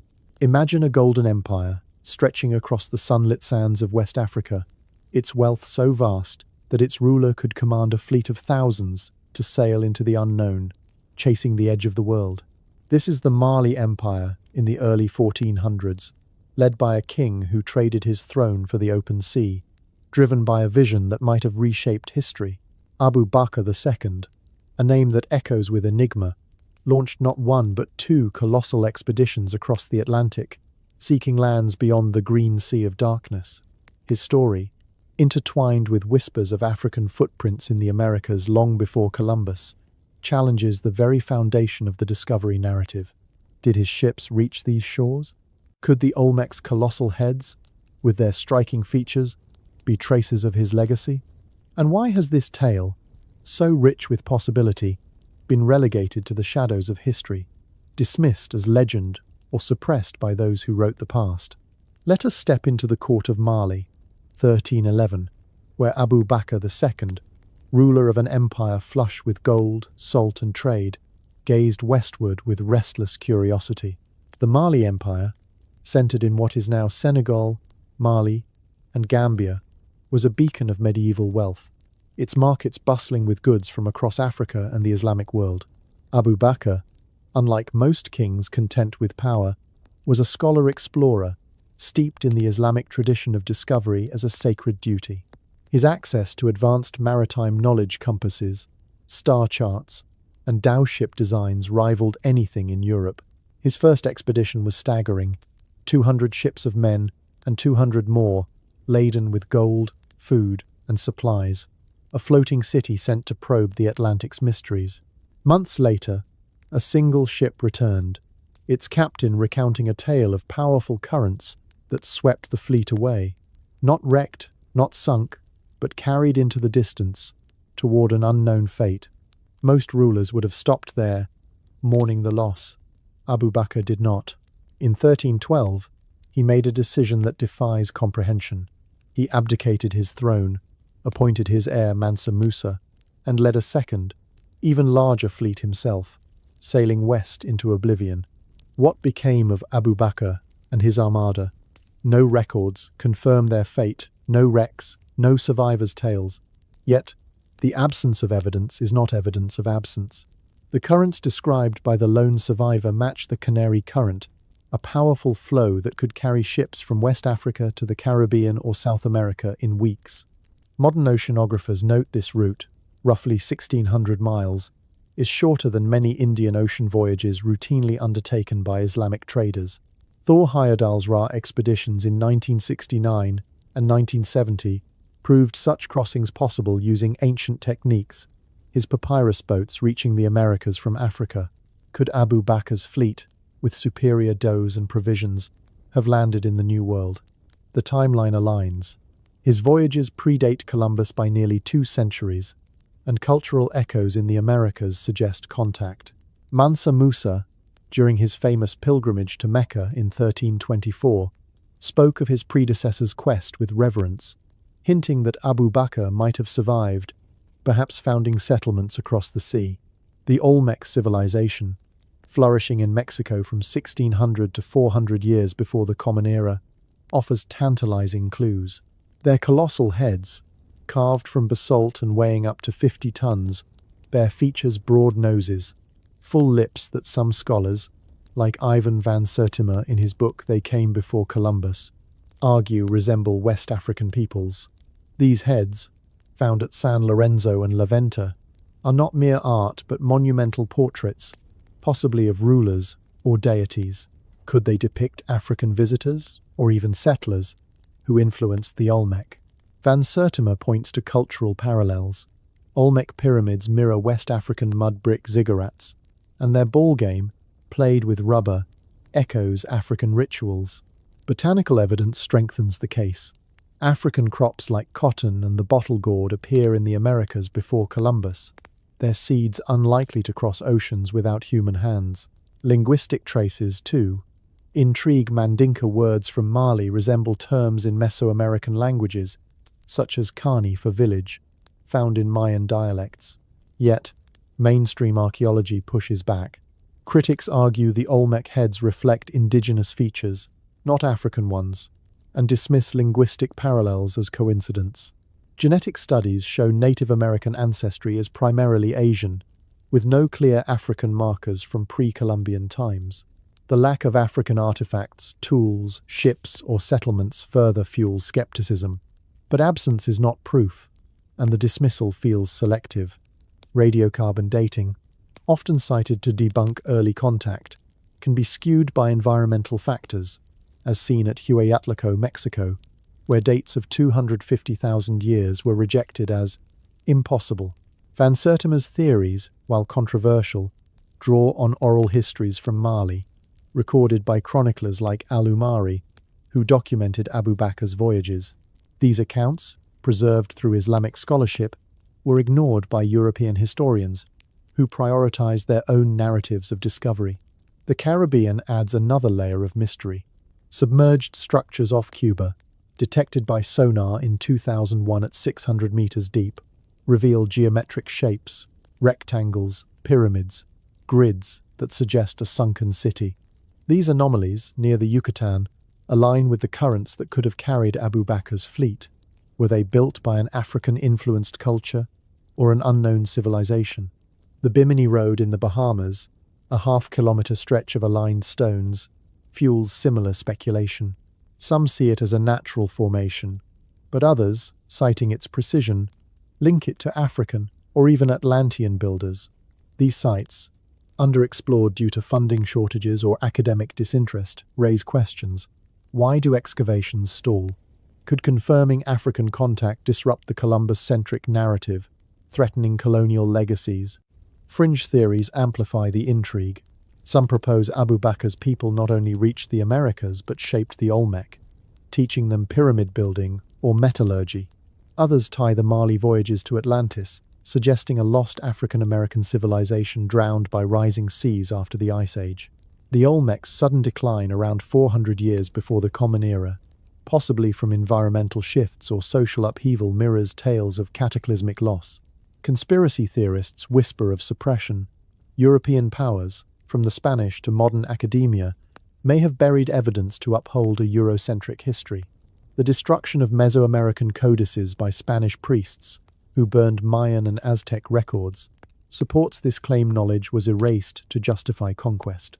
Modern finds, like African plant DNA in pre-Columbian sites, keep the possibility alive, yet funding for African-American archaeological projects lags, as if the past resists scrutiny.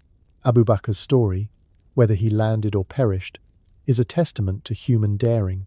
He risked everything: wealth, power, legacy for the unknown, embodying a spirit of exploration that transcends continents. His expeditions, documented by Mali's griots and Islamic scholars, challenge the isolation of the Americas. Native legends, like those of the Taino, speak of dark-skinned visitors from the sea, their boats unlike local canoes. Could these be memories of Mali's mariners? The evidence, botanical, linguistic, archaeological forms, a mosaic, incomplete but compelling. Why then the resistance? Colonial narratives, prioritizing European discovery, marginalized African achievements. Academic gatekeeping, wary of fringe theories, dismisses anomalies to preserve simplicity. Yet, the past whispers through the Olmec heads, the Cuban sonar images, the currents that still flow westward. Did Abu Bakr's fleet touch American soil, blending cultures in ways we cannot prove? Beneath the restless waves of the Caribbean, where turquoise waters hide secrets older than memory, lies a riddle that has haunted humanity for millennia. Picture a lost city, its stone walls shimmering in the deep, columns draped in algae, and streets silent under the weight of the ocean. This is not a tale spun from fantasy, but a question carved in the annals of philosophy and now echoed by modern sonar scans. Plato, in his dialogues Timaeus and Critias, spoke of Atlantis, a mighty civilization of concentric rings, gold-clad temples, and advanced knowledge, swallowed by the sea in a single night. Could this fabled island, or something like it, lie hidden off the coasts of the Americas? From the Bahamas to Cuba, submerged structures hint at forgotten peoples, while ancient American cities mirror Plato's vision with eerie precision.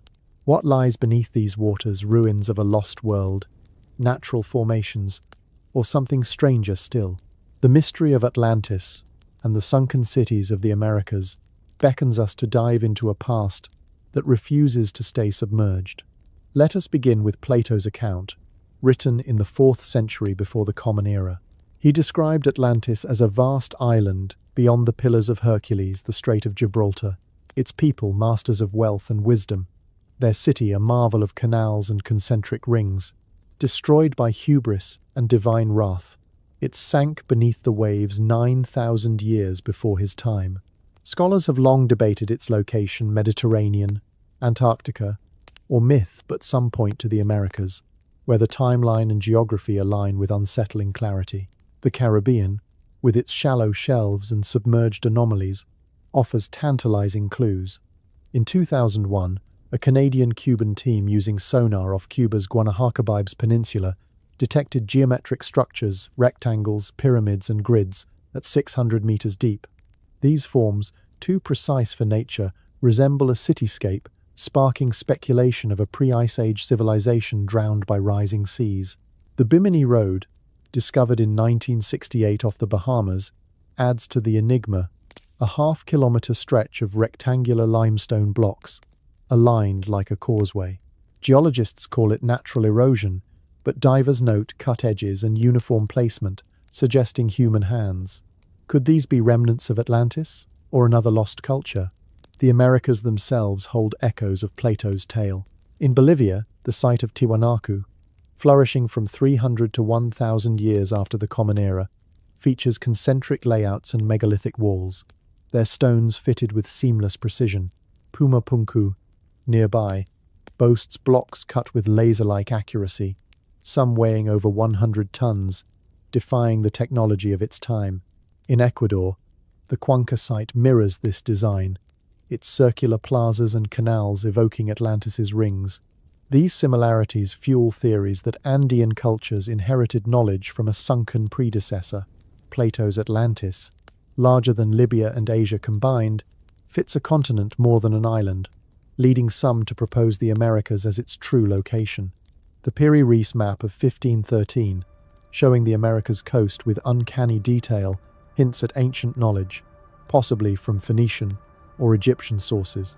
Could these cultures have known of a great land across the Atlantic, its memory preserved in myth? The Caribbean's cenotes sinkholes plunging into underwater caves deepen the mystery. In Mexico's Zacatecton system, divers have found stone altars, scorched surfaces, and deity statues, evidence of Mayan rituals in flooded chambers. These caves, dry during the Ice Age, were used for millennia, with skeletons in Hoyo Negro dated to 12,000 years ago. At Chichen Itza, geophysical scans revealed a cenote beneath the El Castillo pyramid, suggesting the Maya built atop sacred water portals. Were these sites chosen to honor a submerged past? Perhaps a memory of Atlantis? Mayan cosmology speaks of Xibalba, an underworld reached through water, where gods tested heroes. The submerged temples and stairways in these cenotes feel like echoes of a drowned world, their shimmering walls a testament to a culture that revered water as divine.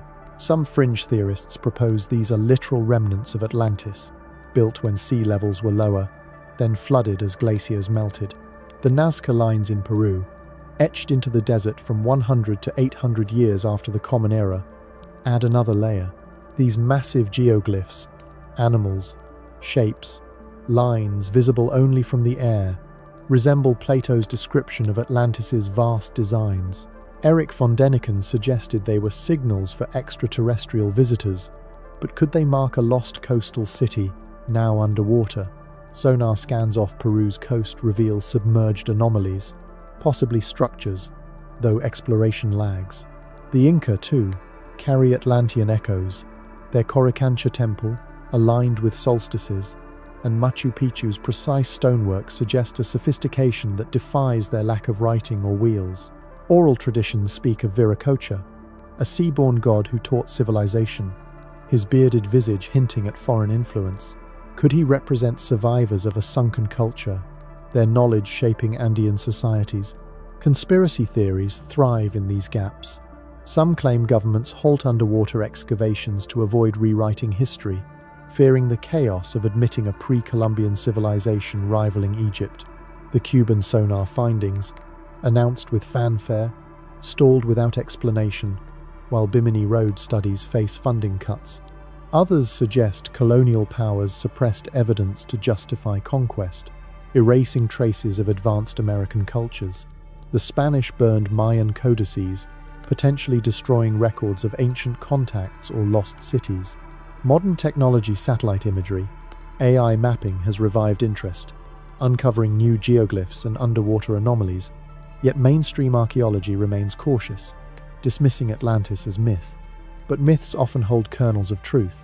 Plato's tale, sourced from Egyptian priests, may preserve a memory of a real cataclysm, a comet, tsunami, or glacial flood that sank coastal cities around 11,000 years ago, aligning with the end of the Ice Age.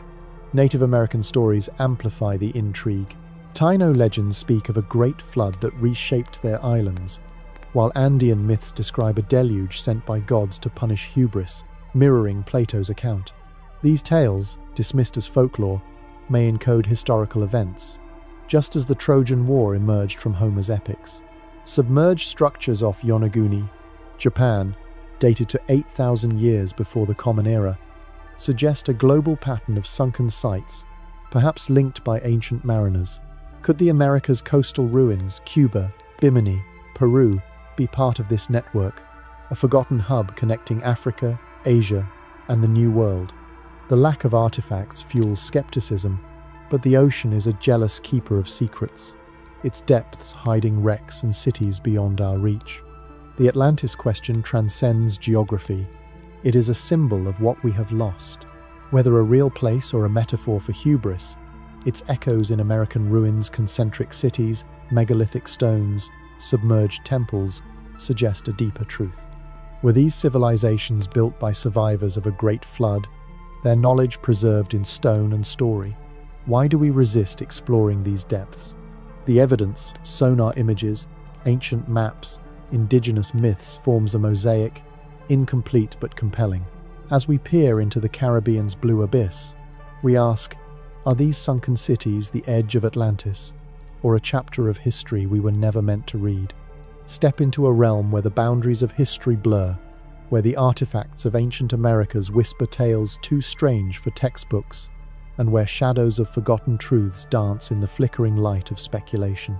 The civilizations we have explored, Olmec, Maya, Aztec, Inca, and beyond, left behind not just ruins but enigmas that refuse to fit neatly into the narrative of human progress. From crystal skulls that defy explanation to colossal earthworks tied to biblical legends, from whispers of extraterrestrial architects to claims of suppressed knowledge, the Americas harbor mysteries that challenge our understanding of the past. What if the pyramids were more than temples, their designs encoding cosmic secrets? Could artifacts dismissed as hoaxes hold clues to a history we are not ready to accept? Begin with the crystal skulls, those polished quartz marvels attributed to the Maya or Aztec, said to pulse with otherworldly energy. 13 are known, scattered across museums and private collections, their origins shrouded in mystery. The Mitchell-Hedges skull, discovered in Belize in 1924, is the most famous, its flawless craftsmanship suggesting advanced technology.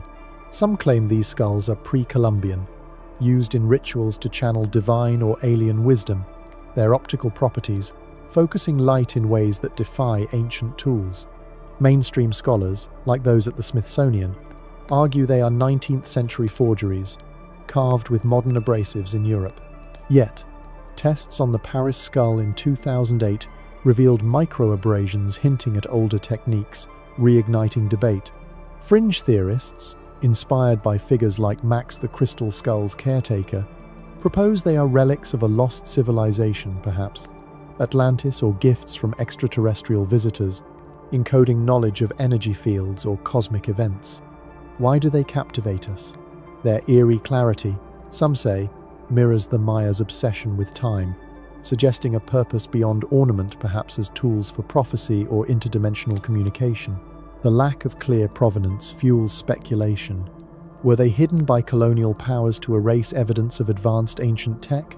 Or are they clever hoaxes exploiting our thirst for mystery? Now, turn to the earthworks of North America, particularly the Ohio Valley's mounds, built by the Hopewell and Mississippian cultures. These structures, like the Serpent Mound, a quarter-mile-long effigy coiling across the landscape, align with solstices and lunar cycles, suggesting astronomical mastery. In the 1900s, Mormon scholars linked these to the lost tribes of Israel, claiming Hebrew exiles reached the Americas, their descendants building these mounds. The Bat Creek stone, found in Tennessee in 1889, bears inscriptions some interpret as Paleo-Hebrew, supporting this theory.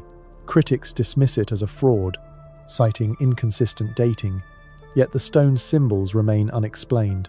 Could these mounds be temples of a forgotten diaspora, or markers of a pre-Columbian civilization with Old World ties? Conspiracy theorists argue the Smithsonian suppressed such finds, storing artifacts in hidden vaults to uphold a narrative excluding biblical connections. Recent geophysical surveys reveal more mounds, some with geometric precision, hinting at a sophistication that challenges the primitive label. Were these built by locals alone, or with knowledge from across the sea? The extraterrestrial hypothesis looms large, fueled by figures like Erich von Däniken. He argued that American pyramids, from Teotihuacan to Chichen Itza, were energy devices or landing platforms for alien visitors. The Nazca lines, visible only from the air, are his prime evidence runways for UFOs, he claimed, not ritual paths. Mayan carvings, like Pacal's tomb lid in Palenque, depict what some see as an astronaut in a cockpit, surrounded by cosmic symbols. Mainstream archaeologists counter that these are symbolic, not literal, representing gods or journeys to the underworld. Yet, The precision of Inca stonework blocks fitted without mortar and Maya astronomical tables predicting eclipses with uncanny accuracy spark questions. Could aliens have guided these cultures, or did they tap into universal knowledge?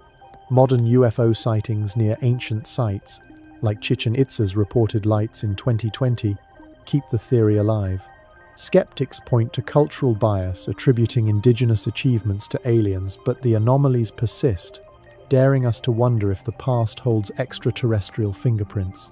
Suppression narratives weave through these mysteries. Many believe academia, governments, or religious institutions hide evidence to maintain a Eurocentric, Columbus-first history. The destruction of Mayan and Aztec codices by Spanish priests in the 1500s is well documented, erasing records that might have detailed ancient contacts or technologies. The Vatican, some claim, holds secret archives of pre-Columbian voyages, suppressed to protect Christian timelines. In North America, artifacts like the Los Lunas Decalogue stone, inscribed with Hebrew commandments, are dismissed as hoaxes, yet their age and context remain debated. Why do such finds vanish or face skepticism? Conspiracy theorists suggest a deep state agenda, fearing that acknowledging advanced ancient cultures would upend colonial justifications or religious doctrines. Recent discoveries, like DNA linking Native Americans to distant populations or sonar revealing submerged structures, are often underfunded, as if exploration is deliberately stalled. The silence around these findings feels louder than the evidence itself, hinting at a history too complex for comfort. Other phenomena defy categorization. The Kensington runestone, found in Minnesota in 1898, bears Norse runes claiming a 1460 expedition, centuries after the Vikings. Scholars debate its authenticity, but its inscriptions match medieval Scandinavian styles. Could it prove later European contact, or is it a farmer's prank? In Peru, the Ica stones, depicting dinosaurs and advanced technology, emerged in the 1960s, dismissed as forgeries but eerily consistent with local legends of ancient knowledge. These artifacts, whether real or staged, tap into a deeper question. Are we missing a chapter of human history, one where the Americas were a crossroads of ideas, peoples, or even beings? Native oral traditions, from Hopi tales of star ancestors to Taino stories of sea-born gods, echo these anomalies, suggesting a past where the impossible was real. These conspiracies and phenomena, skulls, mounds, alien theories, suppressed truths, form a mosaic of doubt and wonder. They challenge the linear narrative of human progress, suggesting the Americas were not isolated, but a hub of ancient exchange. Why do we resist these ideas? Fear of rewriting history, perhaps? Or discomfort with a past that defies our tools and timelines? The evidence, though fragmented runes, carvings, oral tales, refuses to fade, each piece a whisper from a world we have yet to understand. As we sift through these mysteries, we ask, were the Americas shaped by forces beyond our reckoning, their secrets buried by time or design? The past is a fragile thing, not carved in stone but written in whispers, easily silenced by those who hold the pen. Across the Americas, from the jungles of Yucatan to the deserts of Peru, from the Mississippi's mounds to the Caribbean's sunken stones, we have uncovered traces of civilizations and contacts that challenge the history we were taught. Footprints older than the Bering Migration, tools too advanced for their time, maps hinting at lost worlds, and legends of visitors from distant shores all point to a story far richer than the one in our textbooks. Yet, these clues are often dismissed, ignored, or buried. Why? What forces conspire to keep the Americas' ancient truths in the shadows? And what are the consequences of this silence, not just for history but for our understanding of who we are? Let us unravel this enigma, not as a tale of blame, but as a journey into the motives and costs of a hidden past, where every suppressed artifact and silent story begs us to ask, what are we afraid to know? Consider the weight of the official narrative, the one that crowns Christopher Columbus as the discoverer of a new world in 1492.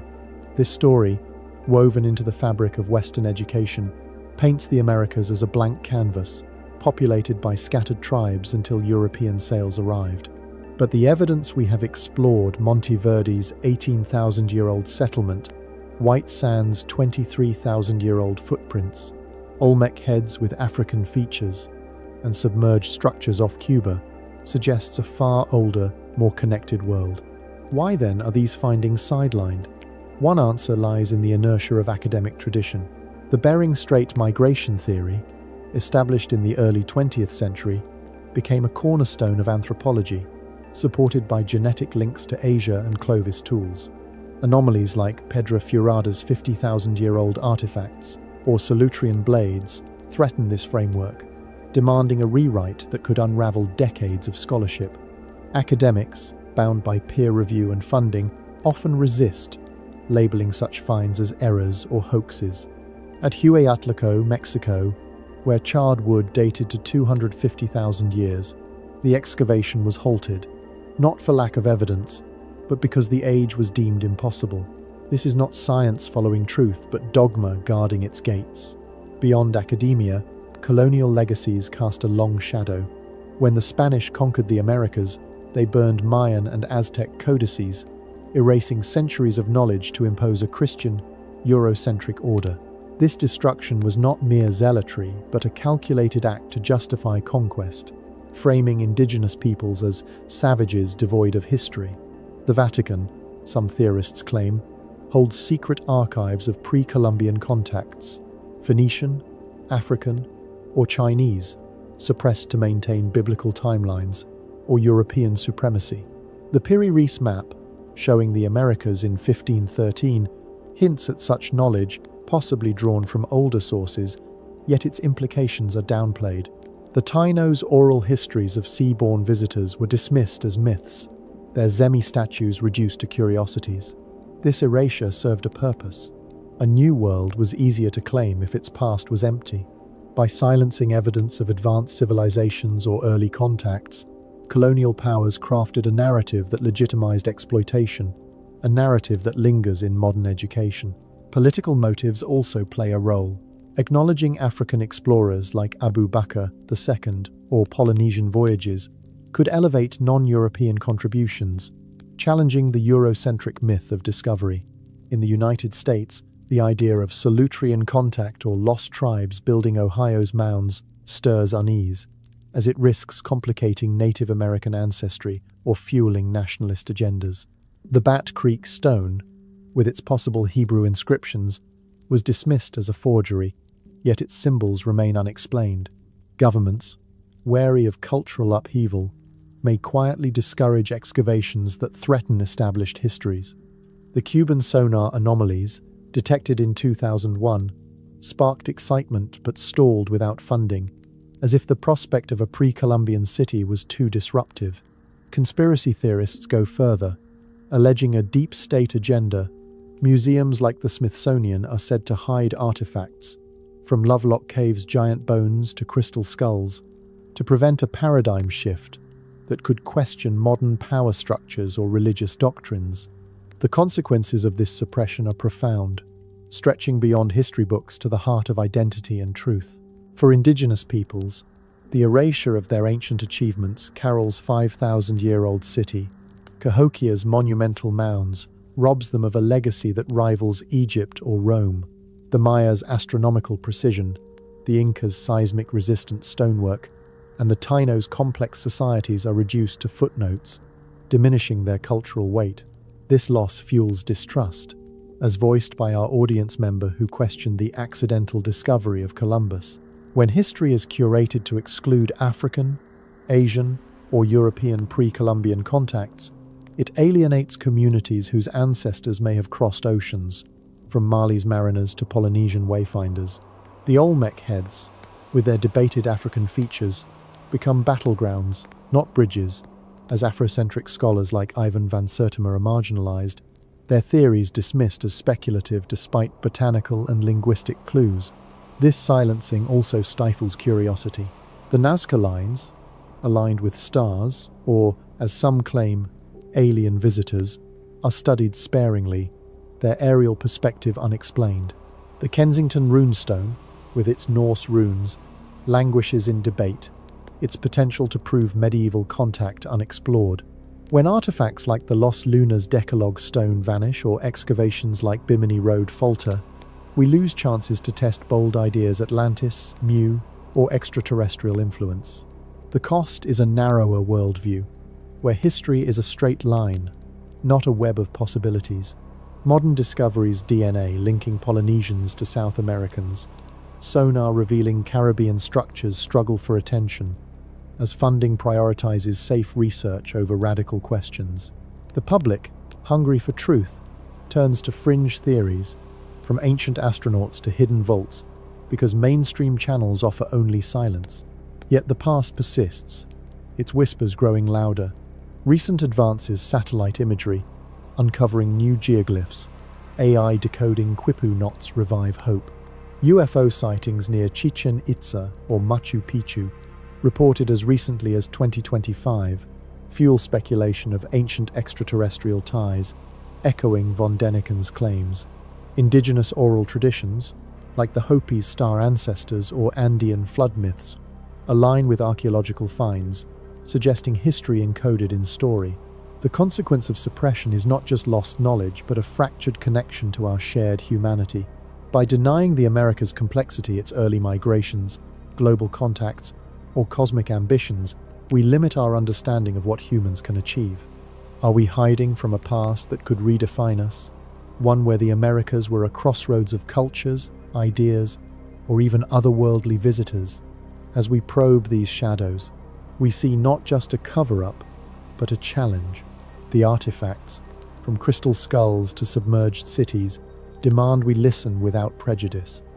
The consequences of ignoring them are clear: a history that excludes, divides, and diminishes. The truth, though buried, is not gone. It waits in the earth, the sea, and the stories of those who came before. What do we fear by unearthing it? A past where humans sailed, built, and dreamed beyond our imagination, or a future where we must confront our own reluctance to embrace the unknown? As the night deepens and the stars emerge above, let us pause at the edge of this journey through the ancient Americas, where the past has unfolded like a river, winding through shadows and secrets. We have walked among the footprints of white sands, older than any textbook allows, gazed upon the Olmec's enigmatic stone heads, and traced the Inca's roads that defy the mountains. We have sailed with Vikings, Polynesians, and an African king, Abu Bakr II, whose vanished fleets whisper of forgotten shores. From the submerged stones of Bimini to the cosmic carvings of the Maya, from the Nazca's skyward lines to the crystal skulls that pulse with mystery, the Americas reveal a history not of isolation but of connection, a tapestry woven with threads of human daring, lost knowledge, and perhaps even otherworldly echoes. Now, as we stand at this crossroads of time, what do these whispers ask of us? How do they reshape the way we see ourselves, not just as inheritors of history, but as seekers of truth still waiting to be found? This journey has not been about rewriting history with certainty, but about listening to its murmurs, the soft voices of artifacts and legends that refuse to stay silent. The Americas, we were told, were a blank slate until Columbus's sails broke the horizon, yet every discovery challenges that tale. The 32,000-year-old tools of Pedra Furada, the celestial alignments of Cahokia's mounds, the sonar shadows of Cuban seas, all suggest a world where people crossed oceans, built wonders, and dreamed beyond the stars long before 1500. These are not mere anomalies, but invitations to wonder. What if the past was a global stage, where Africans, Asians, Europeans, and Polynesians met in the Americas, their stories erased by time, conquest, or design?